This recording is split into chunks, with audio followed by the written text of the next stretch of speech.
Rotarian.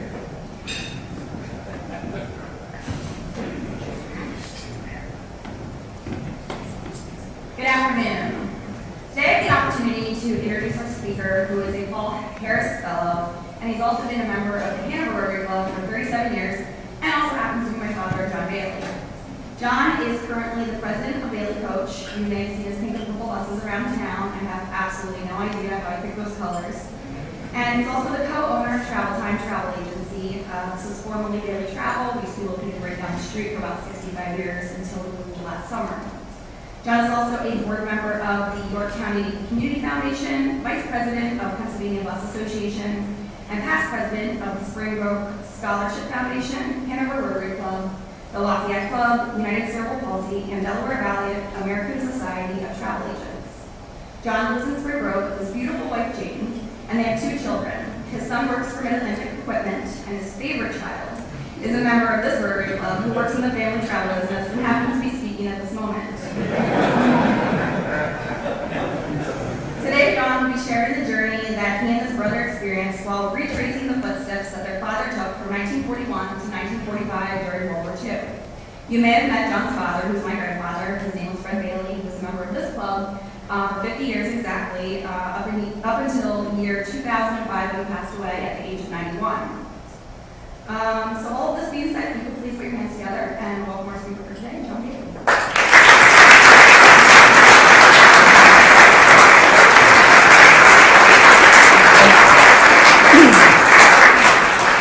Thank you, Courtney.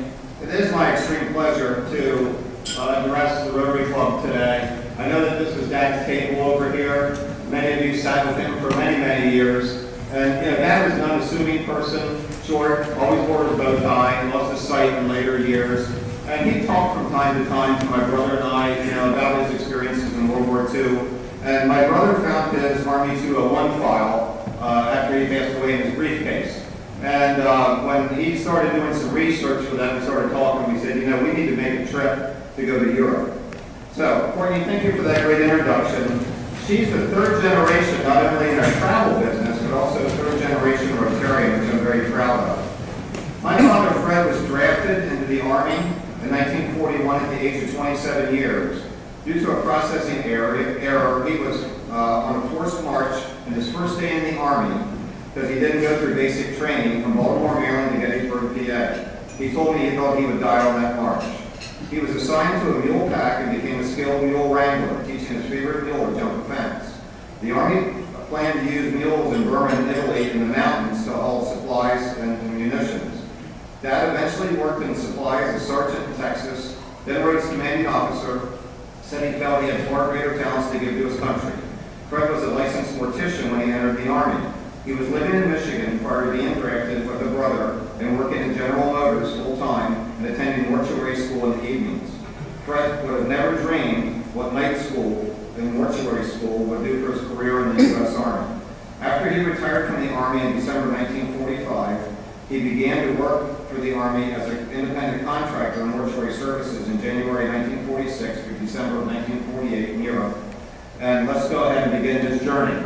This picture, I wanted an opening slide. I took this on Omaha Beach. This is the beach that our troops landed on. I picked up a stick on our tour. My brother said, "What are you carrying the stick around for?" I said, "I'll tell you." There was a young kid on our trip. He said, "What are you going to use that stick for?" I said, "If you don't behave yourself, I'm going to whip you." And I knew what I wanted to do. I had very lousy handwriting, so my brother wrote in the sand in our father's footsteps and from Normandy to Nuremberg.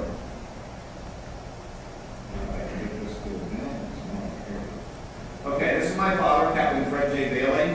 He was in the 9th Army.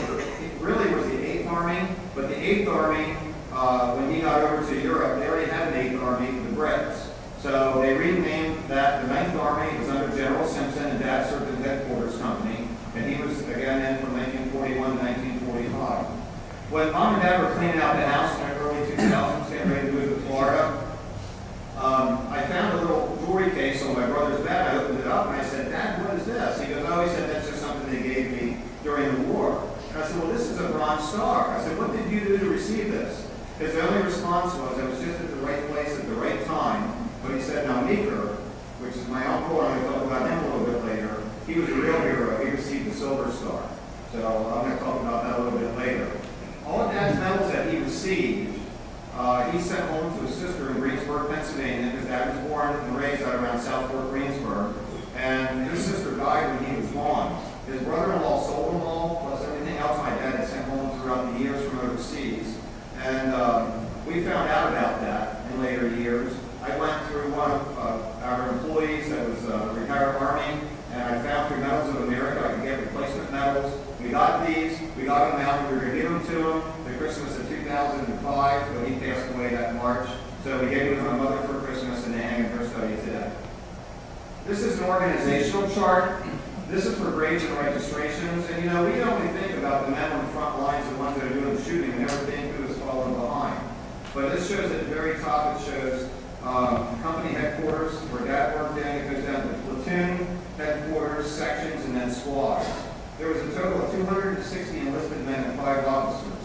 And they were the ones that were responsible for going onto the battlefield, getting the dead, and taking care of them. Then they had to have a collecting squad. They'll take the collecting squad, would go to the collecting station. Then the evacuation squad would go to divisions, grades and registration. Then the service and clearing to get personal effects. Then they would take the bodies and they would bury them. You have to understand, they weren't sending them back home. They were creating cemeteries as they went through Europe. So they would create these cemeteries the whole way through Europe. And I'm going to talk a little bit about some of these cemeteries later in the part that my dad took in these.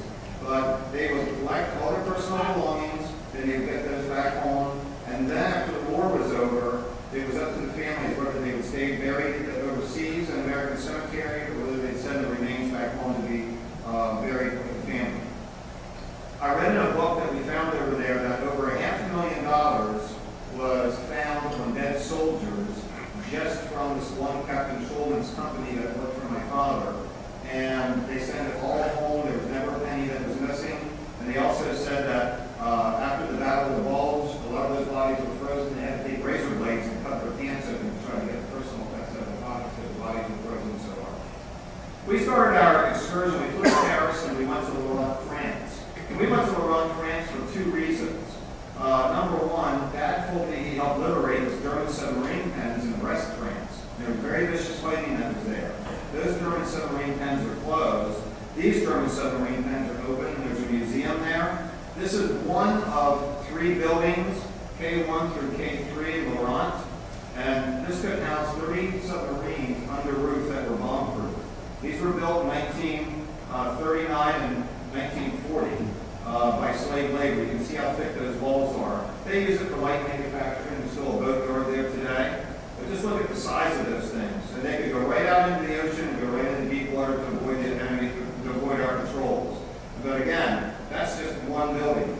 The second reason we went there is my mother served in the U.S. Army also. She was a lieutenant. She was in the Army. She's from Alabama originally. And she was sent to Paris right after the war was over in 1946. And she was a dietitian in an American hospital. And Mom was there. Dad was setting up a mortuary in that hospital. Dad and his roommate went out with Mom and her roommate on a double date, but they didn't go out with each other. Until the night was over, they switched.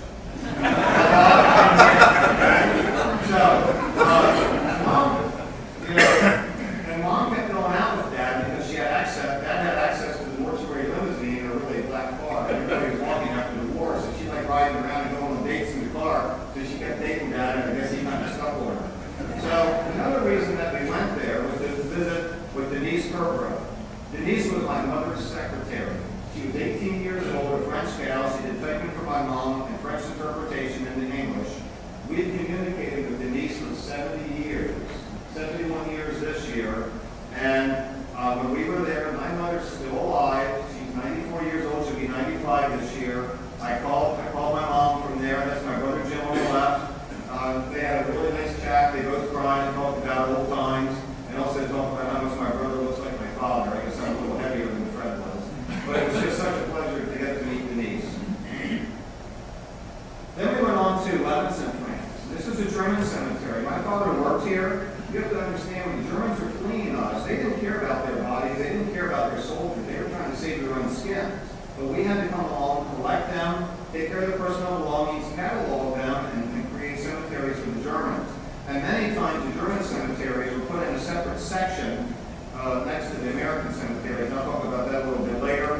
had about 5,000 graves in it. Everything was in German. I couldn't really understand. It is kept up by the German people. We went to the Brittany American Cemetery, and you can see that it's 28 acres, 4,400 headstones, 408 MIAs, and 21 sets of brothers. So you imagine 21 sets of brothers dying and being buried in that cemetery. All cemeteries are managed by the American Battlefield Monuments Commission. Doesn't matter where. Philippines, anywhere. Hawaii, they're all managed by them. This is the way the cemeteries are laid out. They're all very beautiful. All Kentucky bluegrass, a lot of native trees. Those crosses are all laid out on a concrete column, about 3 feet under the ground. All the crosses come from a special quarry in Italy. They cost about $1,600 a piece. If they get cracked, they try to fix them. If they can't fix them, they replace them. And those are washed once or twice every single week, every week of the year. The care that our country takes care of our cemeteries is just absolutely amazing. There's 2 types of crosses. There's a Star of David for the people of the Jewish faith and the Christian cross. All of those, it's a little hard to see, has their name, has their unit, and the date that they died. This is the Medal of Honor winner. Every single person, no matter according to rank, or what they were, Medal of Honor winner, Silver Star, whatever, when they fall, they are taken and they are buried, and they're buried with the rest of their brethren. There's only one exception to that rule, and we'll talk about that a little bit later. Each one has a number on the back of the stone, and that corresponds here with the branches of the military and the ranks that they have. It's just an amazing system that they have to keep track of people. All crosses are facing west towards the United States of America. Most of them have chapels. I crawled up to the 2nd floor of this chapel and took this beautiful picture, and you can see how they're laid out. Just unbelievable. Then we went on to Mont Saint Michel. Anybody see this on TV last week? Brooke saw it, even though she was on vacation. We didn't even know about this, and we just heard about it, so we kind of ran over on Sunday morning. And this was a monkery built back in 708, and there's been a lot of things throughout the years. It was used by the Nazis during World War II, but every single stone was carried up by the monks, one at a time, and they could only access it at low tide. At high tide, it was complete, it was surrounded, it was an island. So they've built a road in there now, but last week they had what, every 50 years, the road that was there. So it was pretty amazing. There's hotels in there, and now it's a Catholic pilgrimage. I would recommend you go to see that. We went on to Caen, very decisive place in World War II. This is where the Germans had their headquarters for the Normandy coast. And this is a map that shows that I didn't think that our landing beaches, to where we went from Utah Beach into Sword Beach, where the Brits were, that it was, and that much, I thought it was maybe 5 or 6 miles, but it was 50 miles that we covered. It's a huge area. And you have to understand, from June 6th to June 11th, we put 326,000 troops in there, 54,000 vehicles, and 104,000 tons of supplies. And that's all stuff that we just dropped on the beach. It's just absolutely amazing. Then we visited the World War II Museum. Ironically enough, they have it named Dwight Eisenhower Boulevard, which I was very proud of. And they built it right on top of where the German bunker was that commanded the entire Normandy coast. And that was an old mine that they converted into their bunker underneath there. Then we went on to Arlange, France. Arlange is where the Brits landed, and that's where they brought the floating mulberries in, the concrete docks. And they set those up. And that's where they brought all the ships in to bring the heavy men and materials in. And they had one in the Brit sector, one in the American sector. And 100 days after we landed, a huge storm came and washed most of that away. They took what docks were left from the British sector, took them to the American sector so we could keep bringing supplies in. That's one of the relics that was left, which is a British landing craft. Every place we went, there was flags of appreciation, thanking all the different countries that saved them and freed them from the tyranny of the Nazi regime. We went into St. Mary Bleaves then, and I drove past this, and I stopped, and I backed up, and my brother said, "What the heck are you doing?" I said, "Wait a minute, I saw something that I know." And I said, "Gettysburg, Pennsylvania, you got to be kidding me. Sister city." I know York has sister cities, but Gettysburg, Pennsylvania. St. Mary Bleaves was liberated. It was the first city in France that was liberated by the American Army. The 82nd Airborne went in there. And there is, under the Geneva Convention, airborne troops are not permitted to shoot at land troops. Land troops aren't permitted to shoot at airborne troops. But there was a big barn that caught on fire that night. And it was lighting up the night sky. And they saw these planes coming over. Of course, they saw these parachutes coming down. What do you think the German soldiers are going to do? they're going to shoot back. So these are actual bullet holes on that chimney. So we were shooting both ways. This is one of the fences in the courtyard called a bullet. We were very shocked and surprised. This is my brother. The Romans were there many centuries ago, and they told us they had markers every single mile from the Normandy coast the whole way back to Rome. Just absolutely amazing. Then we visited the church in St. Mary of Leeds, and this is where the paratrooper got stuck. And I think you've all seen the movie The Longest Day. And this is John Steele. He got stuck on the sphere of the church. However, he's facing the courtyard where the tourists come in. He was really over the other side of the church, okay? But he was shot in the foot by the Germans. And after he was shot in the foot, they cut him down. They held him prisoner, and he escaped, and he went on to fight the rest of the war for the Americans against the Germans. It's an amazing story. Inside the church, this is the stained glass window. You have to look very closely on the left and right-hand side. Those are paratroopers from the 82nd Airborne in the church stained glass window. And the church is thanking the troopers for liberating them from the Nazis. Really pretty neat. Then we were just driving past this church out in the Normandy coast, and I stopped and took this picture. On the bottom it shows what the church looked like right after D-Day, because we just bombed the heck out of everything, and shows what it was rebuilt like today. And almost everything over there, from the pictures that we saw, the places we visited, everything was just level. This is a memorial marker to Private Carter. He was a minesweeper. He died on D-Day on June 6th, and they had little memorials everywhere to thank everybody for what they did for them. Then we went on to Utah Beach. There were some German gun emplacements over there. Utah Beach, we didn't have a whole lot of German resistance there. Hitler built his Atlantic Wall. He really truly felt it was going to be impenetrable and that nobody was going to get through that thing, but he didn't realize the grit of the Americans and the Allies. This is one of the gun emplacements that's left that they left for us to visit. Inside, they told us that they locked the German soldiers in there. When they found out the Americans were coming, they just locked the doors and they had to fight to the death. They did not have a choice. So they kept shooting at us. We were shooting at them. We were sending in fire from the ships. This is where one of the shells hit. They told us most of the shells from the ships overshot the gun emplacements. But look how big that crater is, that shell crater is. It's huge. Now, I guarantee if it would have hit one of those gun emplacements, it would have taken them down. This is machine gun spray from inside the bunker. So when we were going in there, the American soldiers didn't want to get shot at, so they were just shooting it, just spraying every which way they could. And this is the view. They hit the thousands of ships the Germans looked at, and they looked out through there that morning of June the 6th. Then we went on to Point de Hoc, and this is where, and again, you see this in the movies, we had 225 Rangers climb those 100-foot cliffs in about 20 minutes, and took the gun emplacements and took the guns there. They used grappling hooks, and they also brought ladders from the London Fire Department over with them. Then we went on to Omaha Beach. Now, Omaha Beach is where we saw the most action. It was the worst area for us. And the Germans always thought we'd come in at high tide, but we came in at low tide, came in the morning, and this shows you how far. It was about 200 yards, and this is where we wrote my opening slide in the sand. But you got to realize they were probably going 30, 40 yards out in the water, and then having to come through the water, then come to the beach and make it the whole way up to where the lane started, where the Germans were. It just was absolutely terrible. Then we went to the Normandy American Cemetery. Dad did not work there, but they didn't have the Normandy American Cemetery at that time. 172 acres. This is the picture that you saw on Good Morning America or the Today Show when they visited there last year when they had the 70th anniversary. 1,500 MIAs and 45 sets of brothers. So just can't imagine that in one cemetery. Any MIAs, every cemetery has this wall that lists, again, what would be on a tombstone. It lists their name and their rank and the date that they think that they died or they went missing.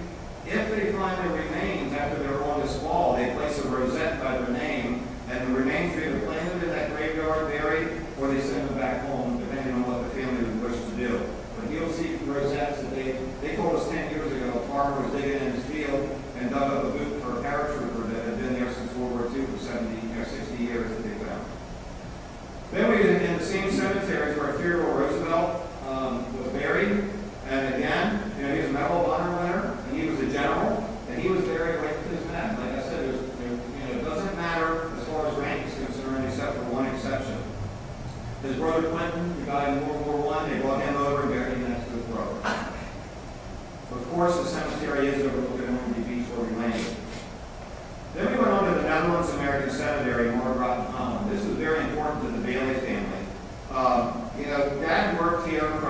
October 21st of 1944 through April the 9th of 1945. And he always told us that he picked out a cemetery, and we figured out this was the one. This has 65 acres, 8,300 headstones, 1,100 MIAs, and 40 sets of brothers. Every single grave in that cemetery, I imagine other cemeteries, are adopted by locals. And they bring flowers on birthdays, Dutch holidays, American holidays, and we saw people, they brought them and brought these flowers. I don't know why they brought them that day, but they brought them. But they're on their third generation of families, of Holland families, Dutch families, that are bringing flowers to honor our American soldiers. And I think that's pretty cool. This is the way the cemetery is laid out, pretty similar to what the other ones were. This is Frank LaHaye, that was our local guide. He spent a half a day with us. We worked with the superintendent. All the cemeteries are run by Americans. For a superintendent, assistant superintendent, and they have locals that work for them. He's just a local guy. People come that have family members that are buried there, go work with them, tell them where the graves are, go out with them. And then they have a whole league of people that cut grass, all John Deere equipment, by the way, cut grass and take care of things as far as the graveyards are concerned. When we were, as I said, my dad told me that he picked out a cemetery. Frank LaHaye told us that, he says, Captain Shulman is the one that picked out the cemetery. He wrote a book called Crosses in the Wind. So my brother and I scratched our heads and we go, well, Dad told us he picked out the cemetery. What's going on here? So when I got home, my brother found this book online, and I went in and I pulled it up. You can find it online. It's called Crosses in the Wind. It was written in 1947. And this book has been out there since 1947. Bailey family never knew it existed. And in the book were a couple things that we found just absolutely remarkable. Now I'm just going to read a couple captions. First on the top, Captain Bailey, Graves and Registration Officer in Austria. Captain, he said, the 1st and 9th Armies have an agreement that no Americans will be buried in German soil unless it's technically impossible. So when we went into Germany, any soldiers, American soldiers, were not buried in German soil. My father ensured that they were brought back and buried in Marlborough, Holland. And that was a long way to bring them back. So that's the first thing Dad did. They started to set up the cemetery 30 miles away from where it is today. And the Germans saw the equipment, they saw the bulldozers, saw the men, and they started shelling with 88s. So they shut down, the colonel shut down the cemetery, and he gave an order to go find a new place. Captain Shulman was sent out to find the new cemetery location.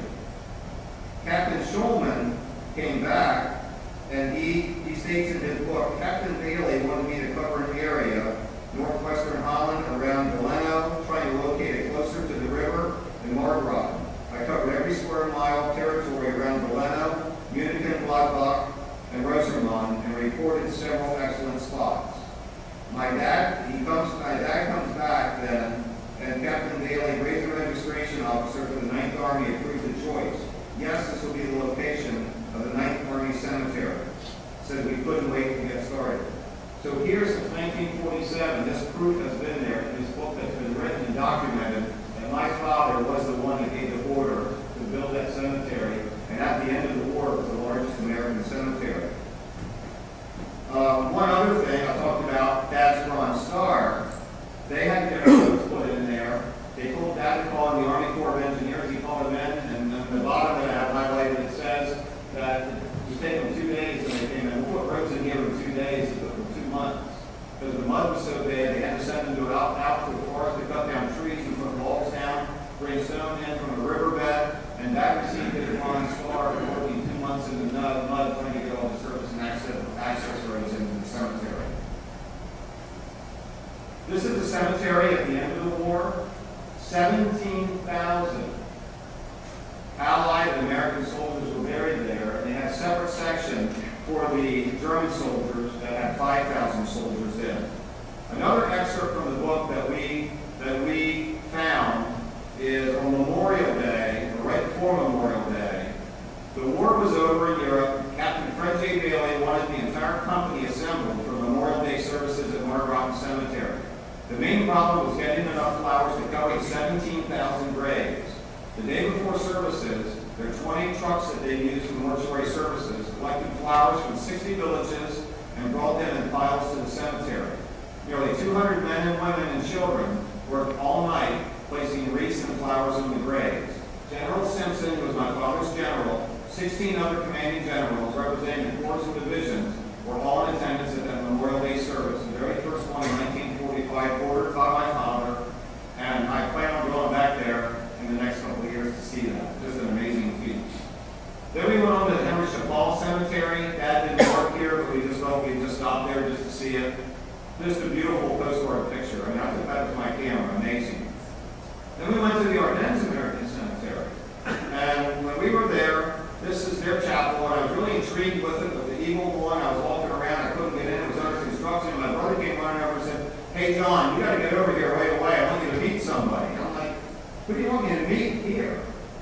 Well, believe it or not, no matter how far you go away from home, and some of you may know him, Mike Buchanan. He's a graduate of Central High School. And his young son, Mike, who's 16 years old, and his wife, Jane, was Tip Klein's secretary and was my neighbor in my office for 20 years back in the 70s, and I never knew it. We passed each other in the parking lot, and we got to meet them. So he was the superintendent at that cemetery in Margaret for the previous 3 years, and had just moved down to the Ardennes Cemetery. So quite amazing. Then we went over to Clairvaux, and Clairvaux is just a beautiful little town, and it was a respite station for the American Army late in 1944. And most of the little towns had a little memorial garden and a thank you to the American soldiers. And this is a letter that I found 2 years ago in the basement. And this is kind of what really spurred my brother and I to take the trip. And I want to just read a short excerpt from this. Dad wrote this on the 7th of February, 1945. Our snow is all gone, and we are now waiting for the rain to stop and the sun to shine. As usual with rain, King Mud is having a busy day.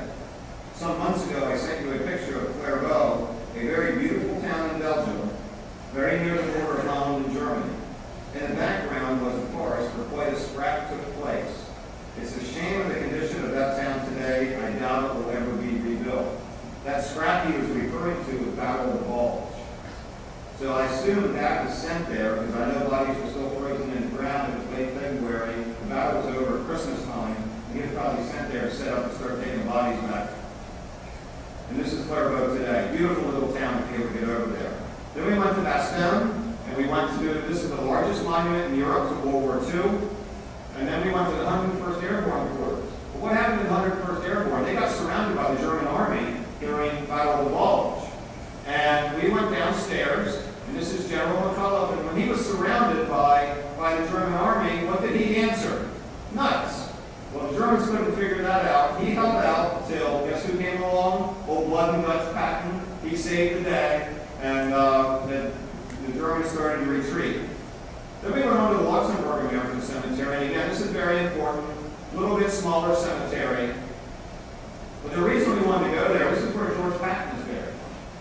And I told you, every single soldier, with the exception of one, is buried with their men.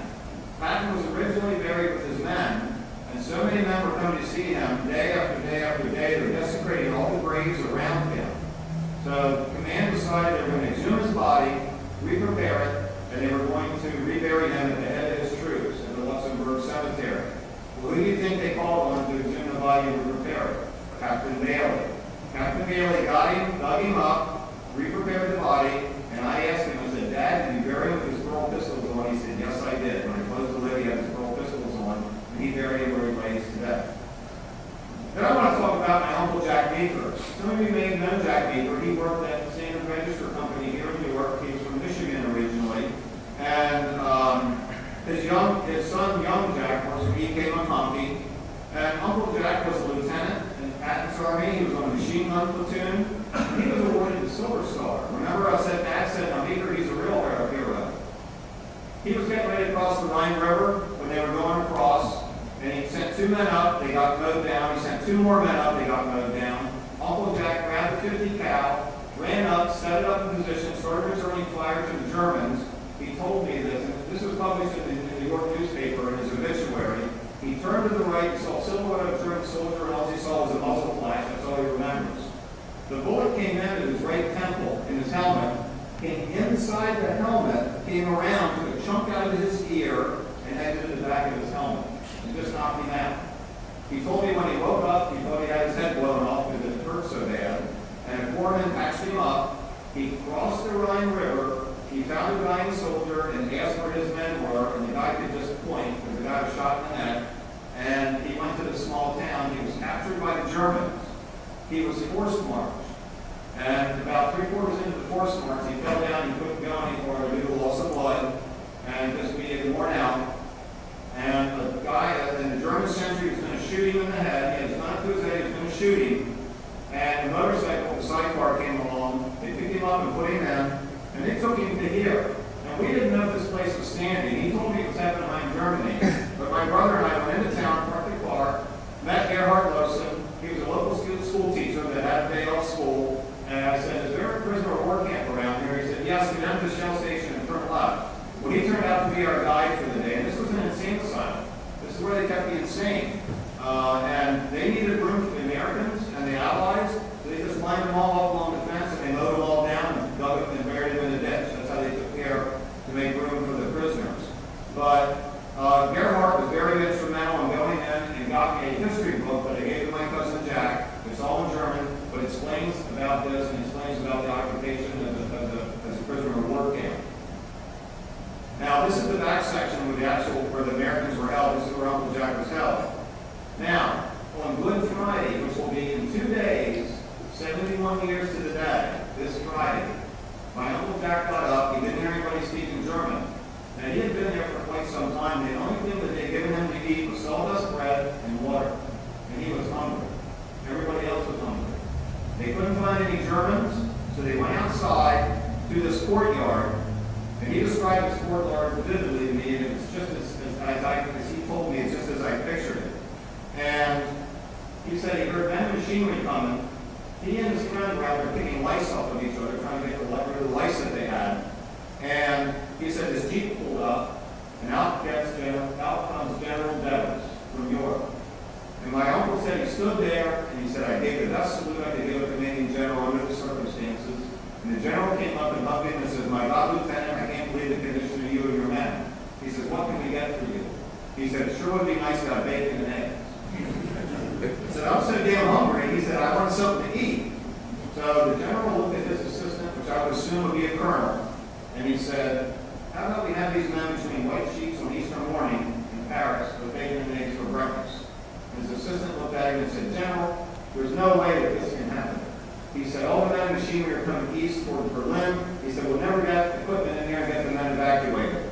He said, the general turned around and looked at him, and he says very quietly, he said, let's make that in order. And he walked away. My uncle woke up on Easter morning 71 years ago and had bacon and eggs for breakfast thanks to General Devers from New York, and that's pretty cool. So this is a graveyard they put behind the prisoner of war camp, and where they eventually got up the insane people and gave them a proper burial. Then we went on to Nuremberg, and you're going to say, well, what were you doing in Nuremberg? Well, what happened in Nuremberg? It's the Nuremberg trials, Nuremberg 600. As I said, Dad was sent back. He went back and worked as a contractor. So he was sent towards the end of the Nuremberg trials to sit as a witness in the witness box in the Nuremberg trials on Nuremberg 600.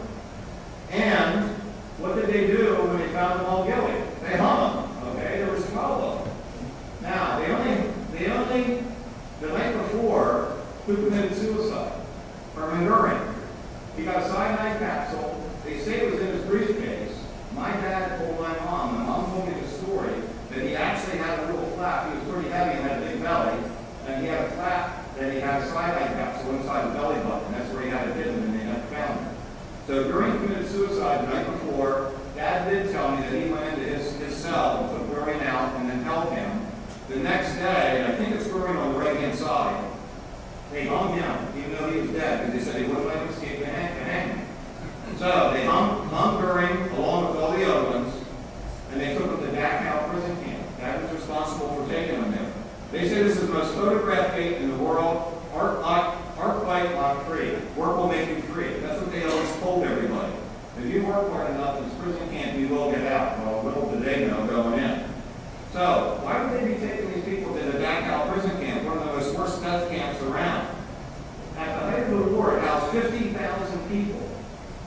It was built for 20,000 people. furnaces in the Dachau prison, and he cremated the 12 Nazis and disposed of their ashes in the Hanover River. And the Hanover River is about the size of the Divorce Creek. It's not very large. Mom and Dad went back in 1979, and he showed Mom where he deposited those ashes. There is no record of that, because they didn't want them to become martyrs, and they didn't want anybody to know. We've searched and searched and searched. It has, from the time that they hung them, and then that was it. They said that they were cremated in Dachau, and their ashes were disposed of. And again, these are the furnaces. This is what they found. Dad told me he went into many concentration camps going across Europe. This is what they found. Many dead bodies. He said they would beg for food. They tried to give them candy, and the camp doctors wouldn't let them give them candy because the sugar would kill them because they were so starved.